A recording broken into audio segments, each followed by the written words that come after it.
welcome to Drinks Undressed. Since we started this show, really, people have been asking me what they should be doing at home with gin. A lot of British viewers, I suppose, and we are rather partial to our gin. I'm going to start off using one of my favourite gins for mixing, which is Greenall's Original London Dry Gin. It's on the lighter side of the gin kind of spectrum, so it's really, really good for introducing flavours. So if you want to start mixing with fruits or kind of delicate flavours, this gin's not going to really overpower it. It's going to be very, very kind of like friendly towards new flavours. So the drink that I'm going to make for you today is called a Floradora. It's a really simple drink, a little bit obscure. It's not one that you come across very often, but everyone who tries it falls in love with it immediately. So I'm going to show you how to make it because it's dead simple.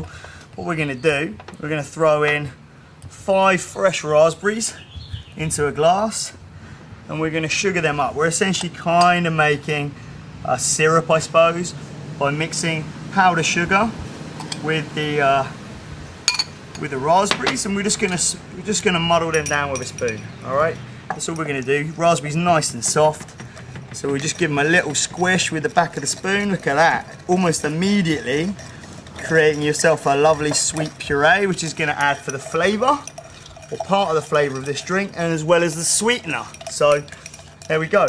Beautifully, couldn't be easier than that. Look at that, straight away, done. So we're gonna add our gin as well at this point. Now, Greenall's gin, quite interesting historically. It was established, or should I say incorporated, in 1761, which also happens to be the year when distilling gin in London became legal. So it says that they're incorporated then, so I'm assuming that they were distilling before then. They've also only had, I believe, 7 master distillers in 2.5 centuries. So if you do the math on that, it's around 40 years per master distiller. So this is a gin that's really probably hasn't changed very much since those early days. So there we go, we're just gonna stir in the gin with the sugar to make sure that sugar soaks in beautifully. Look at that, we're already halfway there. We've done the hard part.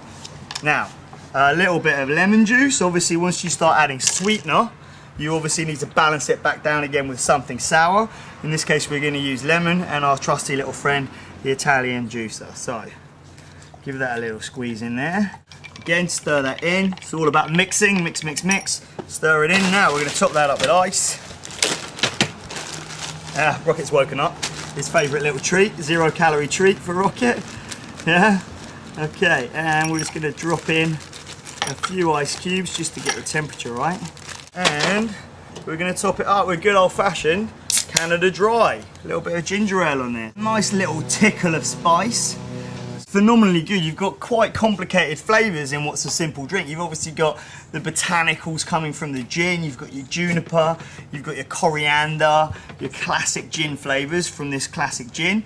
And then you've got the raspberry, so you've got a nice fruity flavour going in there. And then you've got your ginger as well. Rocket, what are you doing? He loves the citrus, this dog. He can't get enough of it. All right, so there we go.